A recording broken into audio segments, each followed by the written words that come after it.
porque se hicieron vanos en sus razonamientos, y su necio corazón fue entenebrecido.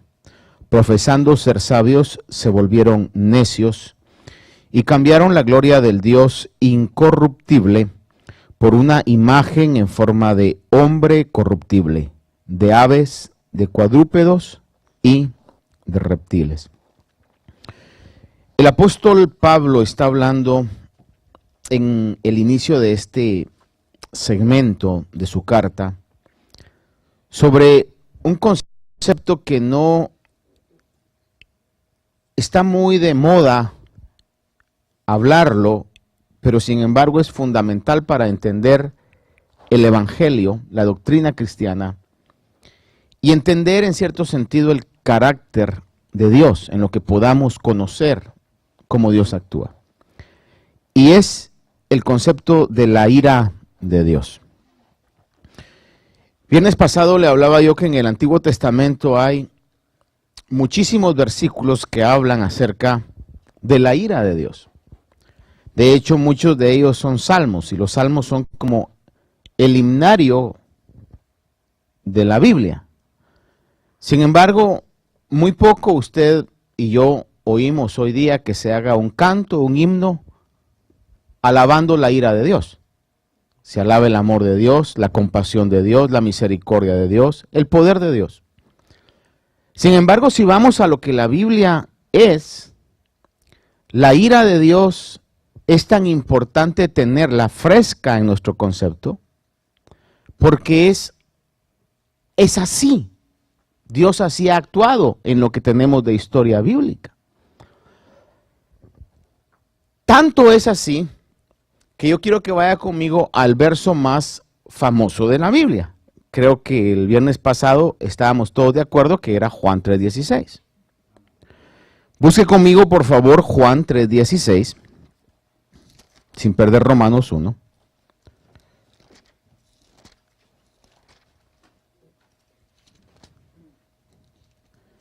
Y dice en este famosísimo pasaje: porque de tal manera amó Dios al mundo que dio a su único o a su Hijo unigénito, para que todo aquel que cree en Él no se pierda, mas tenga vida eterna. Está hablando acerca del amor de Dios, y eso es lo que concebimos por Dios, es lo que quizá más se predica acerca de Dios. De tal manera amó Dios al mundo que dio a su único Hijo. Sin salir del mismo capítulo, vea conmigo el versículo 36, por favor. 3:36. Dice: el que cree en el Hijo tiene la vida eterna, pero el que no obedece al Hijo no verá la vida, sino que la ira de Dios permanece en él. Fíjese que ni siquiera salimos del mismo capítulo, y como que cambiara. Por un lado, está hablando del amor de Dios, oh, Dios es amor, pero el concepto completo del, como le digo, el carácter, o lo que podríamos conocer del carácter de Dios, es que también Dios durante la historia de la humanidad ha manifestado no solamente su amor, sino ha manifestado su ira. Ahora, en mi concepto, y creo que es el concepto, al aprenderlo yo, el concepto de muchos teólogos, es que la ira de Dios no podemos identificarla o concebirla como la ira del hombre. Porque el hombre, por cualquier cosa, se aira. Usted en su propia experiencia personal se ha dado cuenta que a veces uno reflexiona y dice: no debía haber actuado de esa manera. Me pasé. Y quizás después nos arrepentimos y andamos pidiendo perdón por las acciones de ira que tenemos, porque no era necesario. Por eso la palabra dice que la ira del hombre no permite que se manifieste la justicia de Dios. Sin embargo, la ira de Dios siempre va de acuerdo con su justicia. En otras palabras, no va a ver usted que Dios haya manifestado su ira y luego: ay, perdón, discúlpenme, discúlpame Sodoma, discúlpame Gomorra, no tenía que destruirlas. Discúlpame, mundo de Noé, no tenía que haber enviado el diluvio, pero es que me sacaron de mis casillas y ni modo, tuve que inundar el mundo. La ira de Dios siempre va a ir acompañada de su justicia. ¿Sí me estoy explicando? Si queremos predicar el evangelio bíblico como es, debemos de manifestar el amor de Dios, pero no podemos quitar la acción de un Dios que cuando es necesario va a manifestar su ira. Ahora, volviendo a Romanos capítulo 1. Pablo comienza diciendo en este versículo 18 que la ira de Dios se revela desde el cielo. En otras palabras, está hablando de esa naturaleza de Dios, esa faceta de Dios, y está diciendo que la ira de Dios es la que su origen la tiene en el cielo, donde está Dios, obviamente. Dice que se va a manifestar, ahora mire, esto es importantísimo, contra toda impiedad y contra toda injusticia. Ahora, let me read you in English how these two words are translated. Verse 18. For the wrath of God is revealed from heaven against all ungodliness. Le voy a escribir esta palabra. Cuando dice impiedad, impiedad, en inglés lo traduce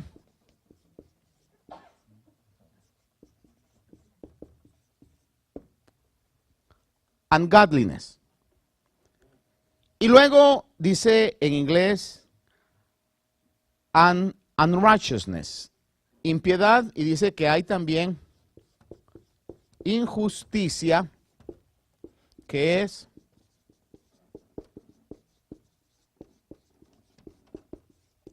esta es la palabra injusticia, como la traduce. Ahora, se lo puse aquí porque vea usted que en inglés para mí es más descriptivo. Impiedad es, dividamos esto, que es como la carencia de God, y lines está hablando de la forma en que está el verbo. En otras palabras, impiedad es la ausencia de Dios. Es una vida sin Dios. Entonces dice que la ira de Dios se manifiesta contra toda conducta que ha sacado a Dios de su manera de actuar. ¿Sí me explico, hermanos? Se lo puse así porque creo que es más descriptivo esto. En otras palabras, impiedad está diciendo que no hay piedad, y el camino del evangelio también se conoce como el camino de la piedad.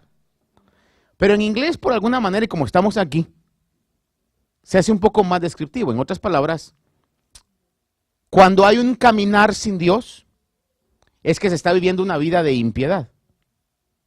Pero dice que la ira de Dios se manifiesta en contra de toda impiedad y en contra también de toda injusticia. Y aquí creo que si no necesitamos ir al inglés, ¿verdad? Pero es lo mismo. Unright, injusticia es carencia de lo recto.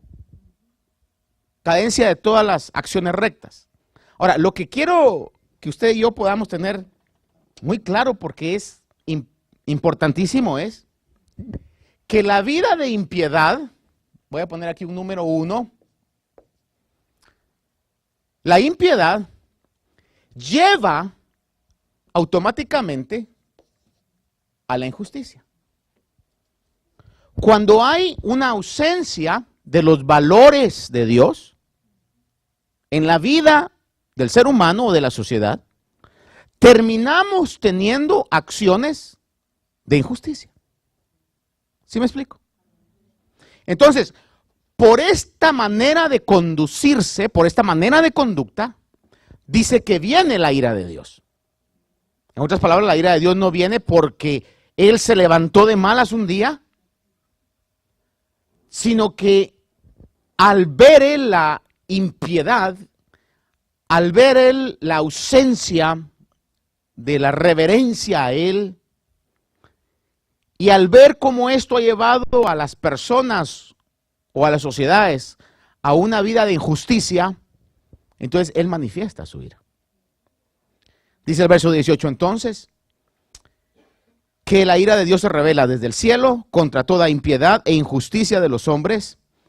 Y dice que con injusticia, vea entonces, las acciones de estos hombres que han llegado a tener injusticia en sus acciones, dice que llegan al punto que con injusticia restringen la verdad.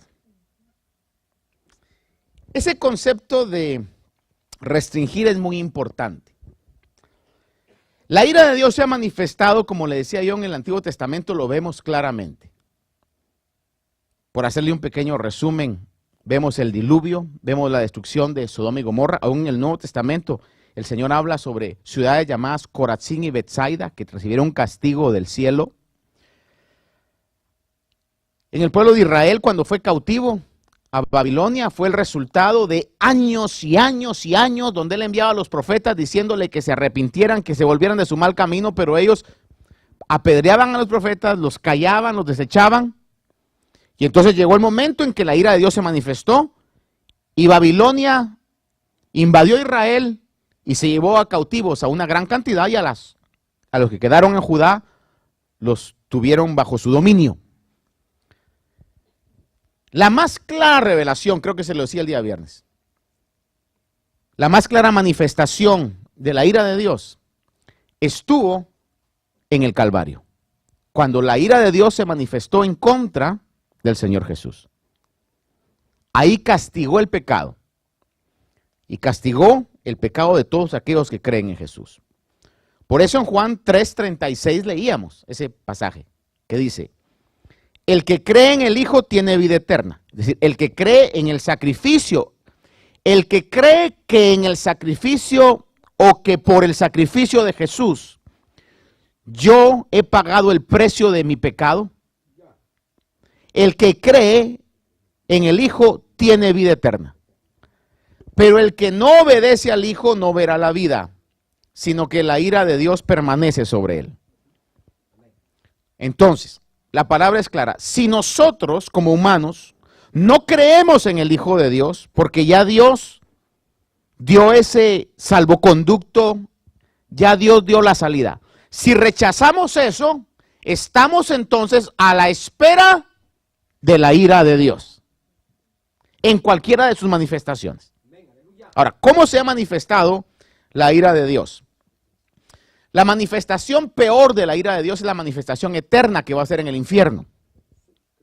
Ahí está la ira de Dios manifestada. La manifestación de una ira futura, que usted va a ver que Jesús lo profetizó en Mateo capítulo 24 y se cumple en el libro de Apocalipsis de los versículos capítulo 9 en adelante, copas de la ira de Dios, que Dios en un futuro, y hoy podría decir no tan lejano, está por venir al mundo.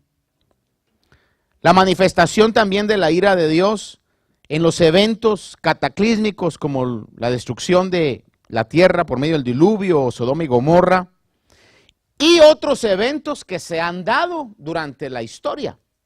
Por ejemplo, no sé si usted ha escuchado acerca de una ciudad italiana que se llama Pompeya o que se llamó Pompeya, que fue exterminada totalmente, si no estoy mal, yo por el volcán el Vesubio, si no estoy mal, donde fue tan súbita la explosión del volcán y la destrucción que las cenizas preservaron la forma de los hombres que estaban corriendo, es decir, que quedaron así, que iban corriendo y ahí quedaron calcinados totalmente. Fue algo súbito. Ahora, lo que no se conoce mucho sobre esa ciudad es que habían llegado a una contaminación moral donde abundaban los prostíbulos. Es decir, ¿por qué Dios permitió eso? Siempre hay una razón justa detrás de eso. La ira de Dios no va a ser injusta. La ira de Dios siempre va a ser con justicia. Cuando usted mire que suceden situaciones devastadoras es porque hay algo detrás, por lo cual Dios lo está permitiendo. Y si no hay una aniquilación total es porque quizás Dios todavía está en su misericordia mandando advertencias para que la gente pueda arrepentirse de su mala conducta. Es como cuando a usted quizás de alguna vez le han dado, algún policía lo ha parado y le ha dado una advertencia, un warning. Uno espera el ticket, pero se mueve a misericordia y le dice, hoy te voy a dar un warning. ¿Cuál es la intención del warning? No es para que digamos, wow, qué suerte, Dios mío, gloria a Dios, Dios está conmigo y sigo corriendo o sigo pasándome los saltos. ¿Para qué sirve el warning? Para que aprendamos, para que el susto nos haga reflexionar. Porque usted sabe que cuando uno va así, de repente ve las luces y el corazón se acelera. Yo no he visto a nadie que lo pare el policía y esté feliz. Ah, me pararon. Hermano, sino que es una sensación fea. Y si le dieron el warning es para que eso lo haga reflexionar y que no vuelva a pasar lo mismo. Bueno, Dios da advertencia desde el cielo muchas veces, para que no pasen esas aniquilaciones que han pasado en la historia. Sodoma y Gomorra, Corazín, Betsaida y las demás eventos que han pasado durante la historia. También Dios castiga por medio de, cuando sembramos mal vamos a cosechar mal. En la palabra de Dios así está en Gálatas, dice, no os engañéis, Dios no puede ser burlado. Todo lo que el hombre siembra, eso también va a cosechar. Pero hay una ira importantísima. Dios permita que el mundo no llegue a eso, aunque yo creo que ya ha llegado a eso, que es la ira del abandono. Como alguien decía en alguna oportunidad hablando sobre las relaciones sentimentales que se rompen, ¿cuál es el peor castigo que se le puede dar, por ejemplo, aquel que jugó con sus sentimientos? Mire, haga de cuenta que hay una pareja que está en noviazgo y uno de los dos corta a la persona y obviamente la persona que fue la víctima se siente mal. Y si esta persona que se siente mal siempre está averiguando del otro o de la otra, o está hablando de la persona, fíjate que tu ex está diciendo esto, fíjate que tu ex, mire, ese no es el peor castigo. ¿Sabe cuál es el peor castigo? El olvido. De ahí está aquel, y no han sabido de la fulanita, y no ha preguntado por mí, no, de vos ni se acuerda. Dice que fuiste a un evento triste de su pasado y que lo ha borrado de su memoria. Ah, eso duele, hermano. Si algo es terrible, y mire, en medio de todo esto le voy a decir, es llegar al abandono de Dios. Si Dios todavía nos castiga, y no quiero ponerlo en el caso suyo, pero voy a pensar en el mundo, porque aquí está hablando acerca del mundo. Si Dios todavía está enviando situaciones de advertencia, hermano, uno debe de sentirse dichoso, es como lo que dice Hebreos, de que Dios nos está disciplinando. Pero lo peor es que ya diga, lo abandono. I really don't care about you. Eso es lo peor y es también una manifestación de la ira de Dios. Y es lo que aquí en el capítulo 1 de Romanos está el apóstol Pablo dejando a ver qué es lo que se ha manifestado, porque dice que estos hombres que con acciones de injusticia habían llegado a ese punto, hermano, Dios manifiesta su ira abandonándolos. Salmo 81, le voy a leer 81, 11 y 12. Salmo 81, 11 y 12 dice, pero mi pueblo no escuchó mi voz, Israel no me obedeció. Por eso los entregué a la dureza de su corazón para que anduvieran en sus propias intrigas. Oiga eso. No quisieron escucharme, no quisieron oír las advertencias, por eso los entregué a la dureza de su corazón. Le pregunto a usted hoy, si a el pastor Martín un policía le dio una advertencia por ir corriendo a altas velocidades en el Parkway. ¿Podrá el pastor decir, después de que desobedeció las advertencias y que le dieron el ticket, podrá el pastor decir, qué injusta es la ley? Si hay otros que no saben correr, que se los den a ellos, pero yo sé correr.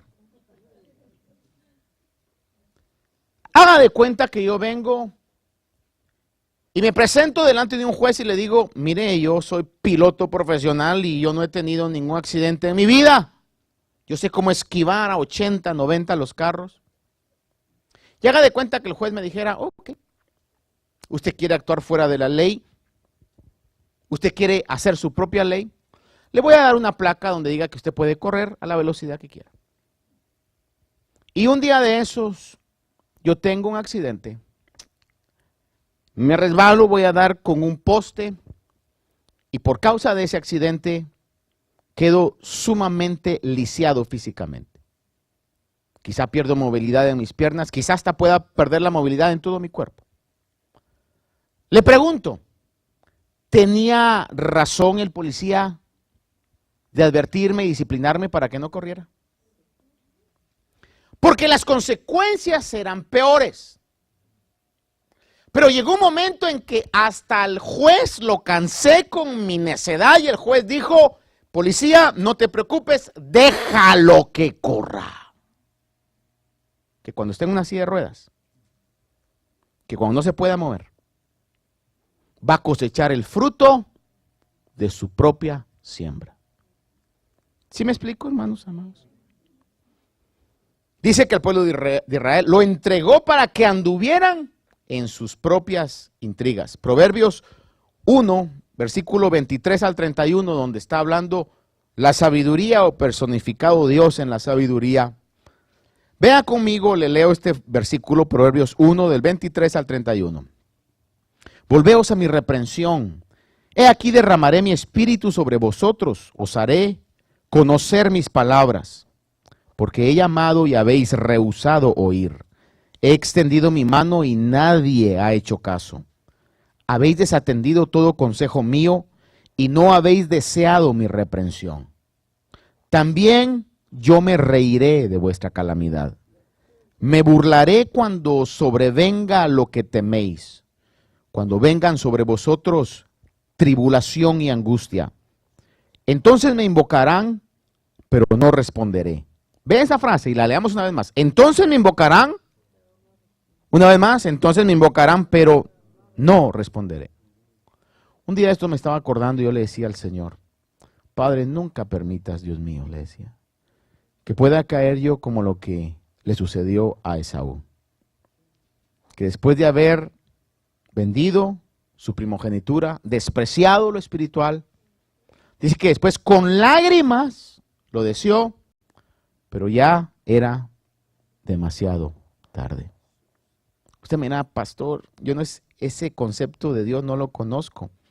Se lo presento hoy. Parte del evangelio es hablar de la ira de Dios.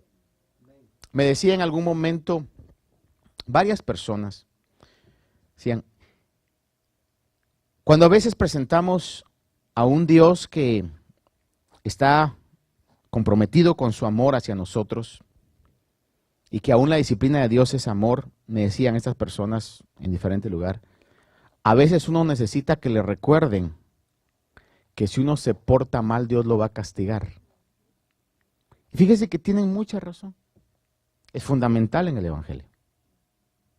Para el mundo es fundamental saber que viene un castigo, hermanos. Para el mundo viene un castigo. La ira de Dios no es que Dios la vaya a manifestar, ya está.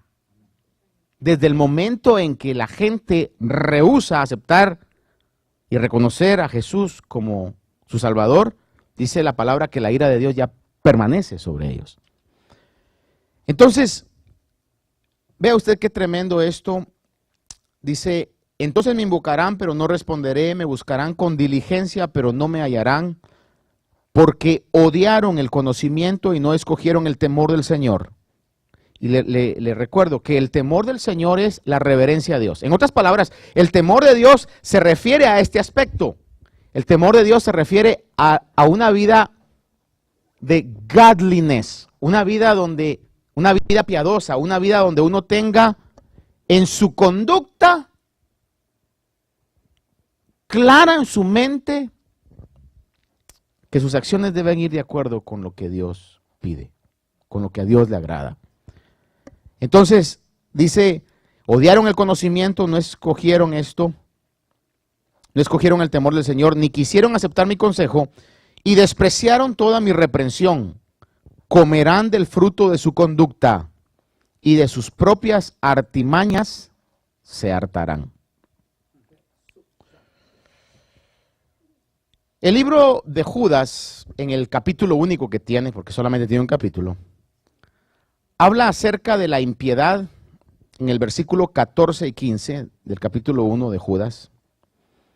Y dice acerca de hombres carentes de esta actitud, dice, de estos también profetizó Enoc en la 7ª generación desde Adán, diciendo, he aquí el Señor vino con muchos millares de sus santos para ejecutar juicio sobre todos y para condenar a todos los impíos de todas sus obras de impiedad que han hecho impíamente y de todas las cosas ofensivas que pecadores dijeron contra él. El versículo nos dice que los hombres con impiedad e injusticia restringen la verdad. En otras palabras, con una conducta de injusticia, no permiten que la verdad pueda ser enseñada. Recuérdese que la impiedad conduce a la injusticia, a obras de injusticia. Déjeme leerle en Salmos capítulo 14, verso 1. Y esto es fundamental para mí porque dice la Biblia que el necio ha dicho en su corazón, no hay Dios. Se han corrompido, han cometido hechos abominables. No hay quien haga el bien. Esta semana, si no estoy mal, yo el día jueves, falleció un hombre muy famoso, quizá usted lo ha escuchado, llamado Stephen Hawking.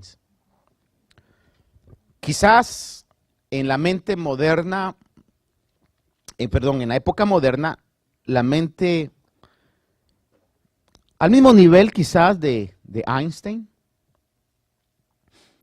un físico, creo que fue su rama más importante.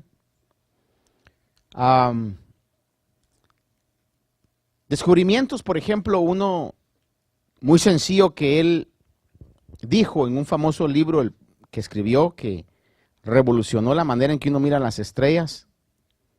Decía este hombre, muchas de las estrellas que vemos ya no existen.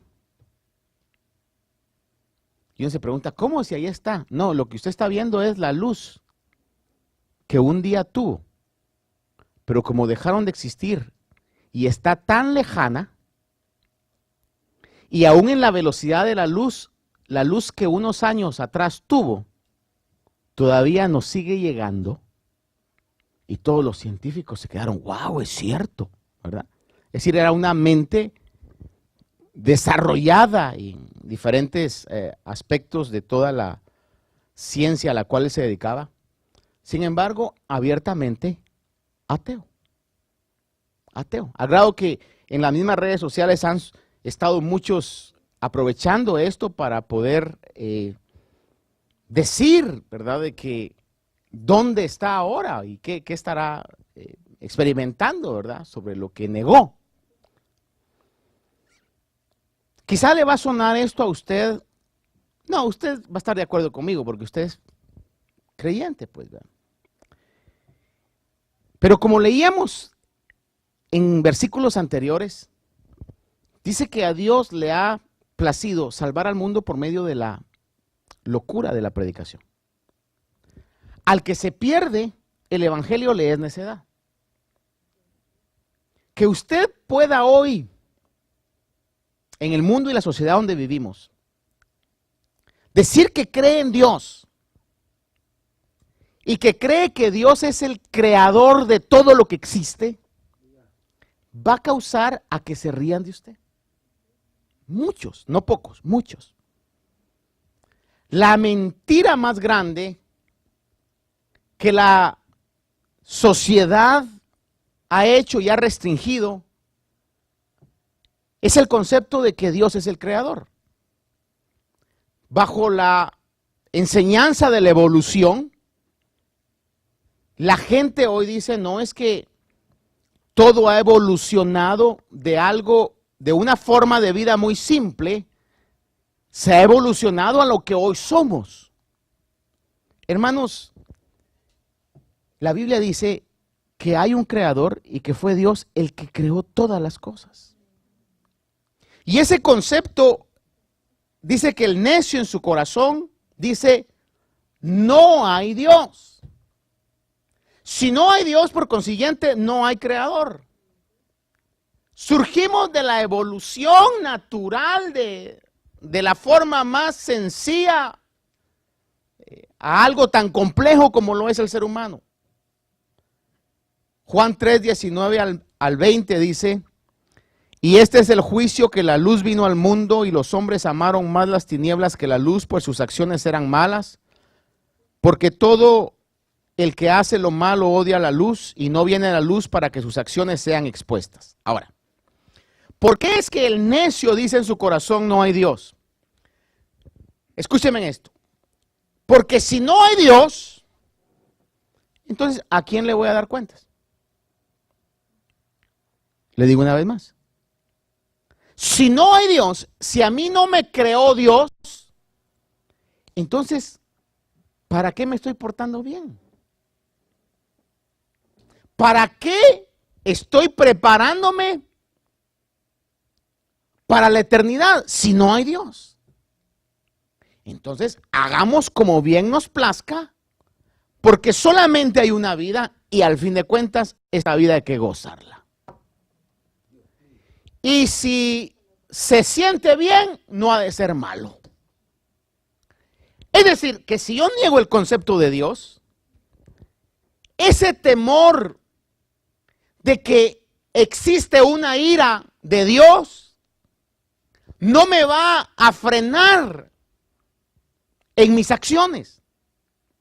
Pero hermanos, si tengo el concepto que hay un Dios y que Dios creó el mundo y que Dios me creó a mí, y como dijo Jesús, que aún hasta de las palabras ociosas daremos cuenta, entonces en un momento cuando yo vaya a actuar en desacuerdo a lo que la palabra de Dios dice, me voy a frenar porque voy a decir, no, es que esto desagrada a Dios.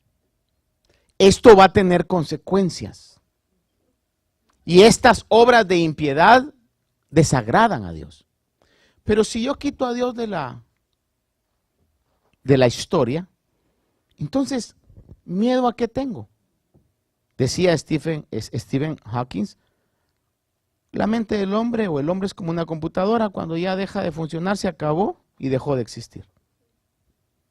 Eso no es lo que la Biblia dice. Y en medio de todo le voy a decir que el simple hecho de que este libro haya preservado y lo han querido destruir y siga hoy tan vigente, es un tremendo milagro, hermano. Por eso al estudiar la palabra del Señor entendemos realmente que este principio es importantísimo. ¿Sabe usted que el Señor Jesús vino a dar testimonio de la verdad? Cuando el Señor vino, manifestó el reino de Dios. Manifestó la realidad del mundo espiritual. En una manera tan maravillosa. Por ejemplo, hay un pasaje en Lucas que es bastante controversial porque algunos, al mal interpretarlo, les causa conflicto. Pero el Señor está en una oportunidad dirigiéndose con sus discípulos y les dice, algunos de ustedes no verán muerte hasta que hayan visto el reino de Dios viniendo con poder. Lo que el Señor estaba refiriendo, porque después de eso viene el acto de la transfiguración. Cuando el Señor se llevó, y por eso no dijo todos ustedes, sino dijo algunos de ustedes, se llevó a Pedro, Jacobo y Juan. Por un momento trasládese conmigo ¿Le hubiera gustado a usted ser parte de ese selecto grupo de 3 que vieron a Jesús transfigurarse delante de ellos? A ver, levanten la mano aquellos que dicen, a mí me hubiera encantado ver eso.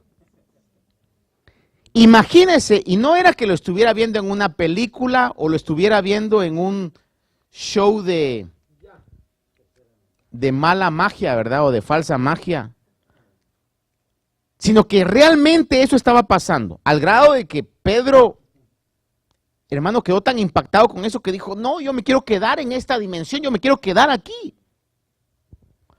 No solamente vieron a Jesús transfigurándose, que sus vestiduras se convirtieron blancas, iluminadas, sino que aparte miran a 2 que tenían años de haberse ido.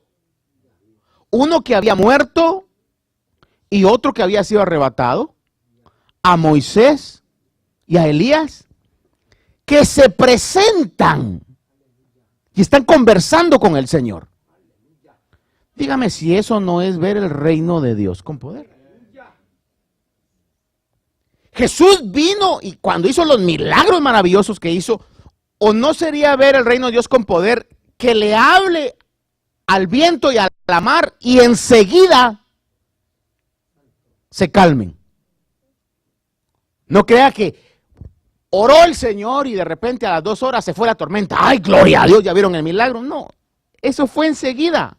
Están en medio del lago y el Señor reprende, le habla al viento. Y enseguida, hermano, el viento puso freno, todo calmado. O el milagro último que hizo, uno de los últimos que hizo, resucitar a Lázaro después de 4 días de muerto. El reino, él vino a manifestar la realidad del poder de Dios, de las señales de Dios. Aparte de eso, aun cuando él asciende, usted no mire que el relato diga, y el Señor les dijo, quédense aquí, yo me voy a ir al desierto, y caminando en la distancia, se fue y dijo que iba a irse al cielo.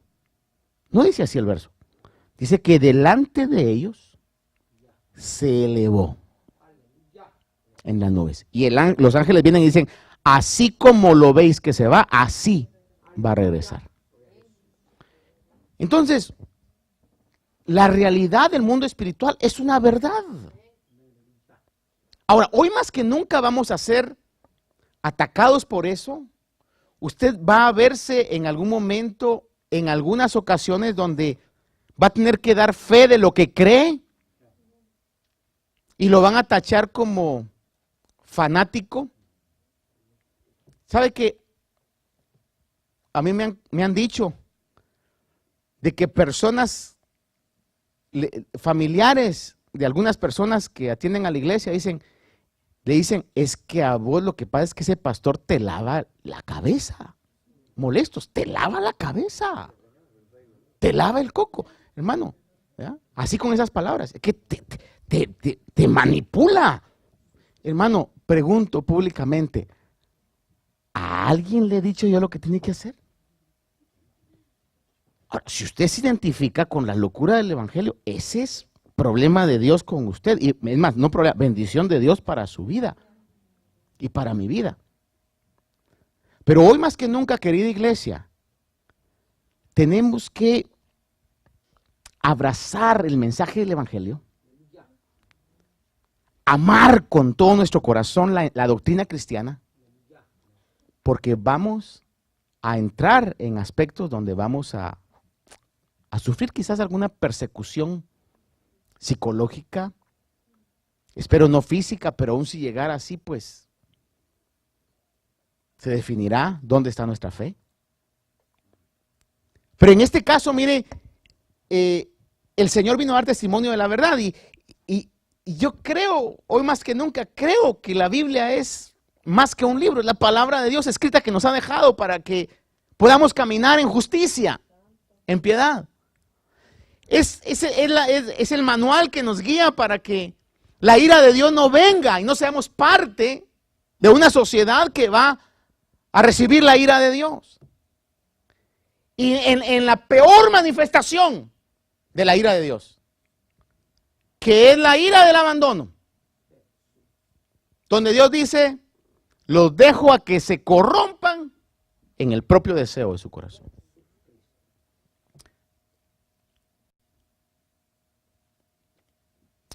Versículos 19 y 20 dice, que lo que se conoce acerca de Dios es evidente dentro de ellos, hablando de los hombres. Pues Dios se lo hizo evidente. Vea esto, porque desde la creación del mundo, sus atributos invisibles, su eterno poder y divinidad, está hablando de Dios, se han visto con toda claridad, siendo entendidos por medio de lo creado, dice, de manera que no tienen excusa.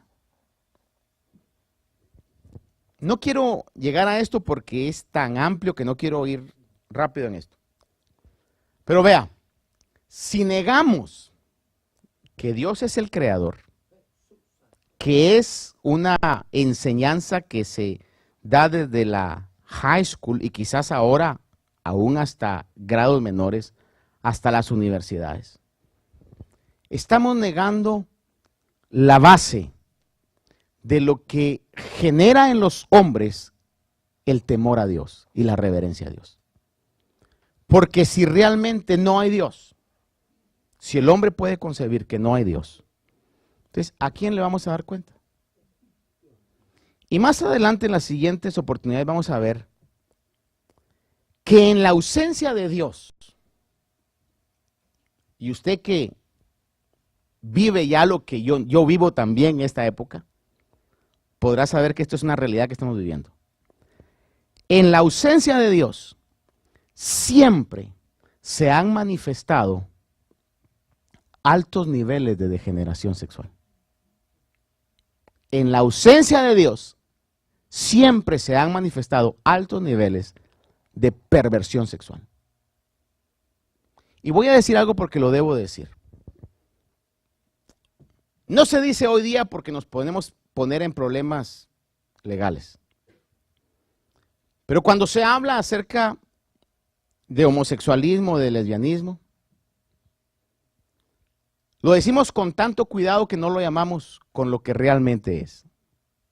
Delante de Dios y por los códigos divinos, esas son perversiones sexuales.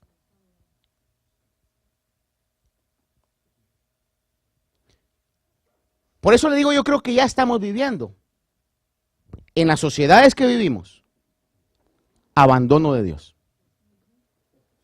La única salida que hay es el mensaje que la iglesia de Cristo tiene. Un día de estos ponía yo en la página de Facebook esto que me llamó mucho la atención y con esto termino. Dios ha dejado 4 frenos para la maldad del mundo. El primero es su palabra, utilizando la conciencia del hombre. Por eso en Romanos leemos que dice de que el hombre no tiene excusa, porque por medio de lo creado debería de creer que hay un creador. El segundo freno que ha dejado es la familia, utilizando la disciplina. El otro día me enviaron un video, hermano, donde decía, hoy a nadie le importa. Usted va a ver que todo lo grabamos. Hay 2 peleándose, matándose a golpes y nadie los separa. Al contrario, los graba. Hay niños pequeños, bailando eróticamente, haciendo como una imagen de una relación íntima entre 2 niños y la gente aplaudiendo. ¡Ay, mírenlos, mírenlos! Grabándolos. Ya nadie quiere corregir. Dios ha dejado la familia como un freno para que la familia pueda disciplinar. Hay un famoso libro del Dr. Dobson que dice en su título muy claro, atrévete a disciplinar. Atrévete a disciplinar. ¿Quiénes son los encargados de la conducta de los hijos? Los padres en el círculo familiar. Dios ha dejado la familia y el método que se utiliza para frenar la maldad es la disciplina. Dios ha dejado Las autoridades. ¿Y cómo nos disciplinan las autoridades? Por medio de la espada, según la Biblia dice.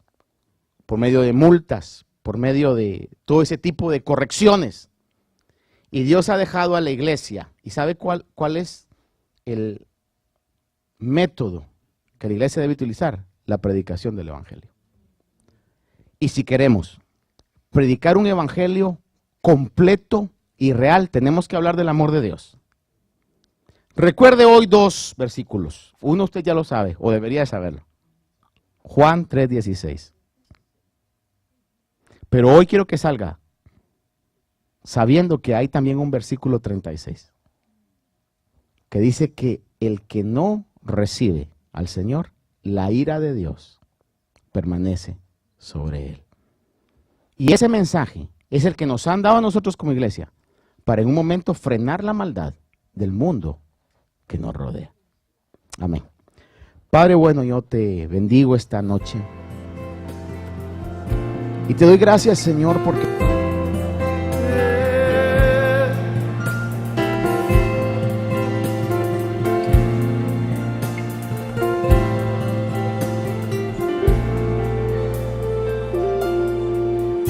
el Espíritu de Dios está en este lugar. Cántalo. El Espíritu de Dios se mueve en este lugar. Está aquí para consolar, está aquí para liberar, está aquí para guiar. El Espíritu de Dios está aquí. El Espíritu de Dios está en este lugar. El Espíritu de Dios está. El Espíritu de Dios se mueve en este lugar. Dios está aquí para consolar, está aquí para consolar, para liberar, está aquí para guiar. El Espíritu de Dios está aquí. Muévete en mí. Muévete en mí, muévete en mí, toca mi mente, mi corazón, llena mi vida de tu amor. Muévete en mí, Dios Espíritu, muévete en mí, muévete en mí, muévete en mí, muévete en mí.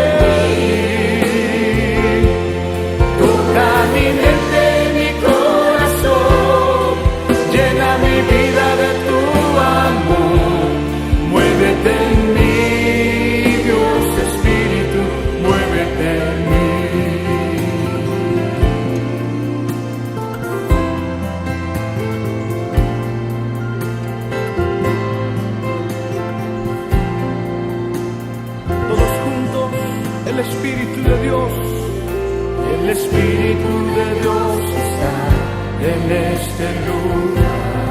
Que se oigan las voces del Espíritu. El Espíritu de Dios se mueve en este lugar. Amén.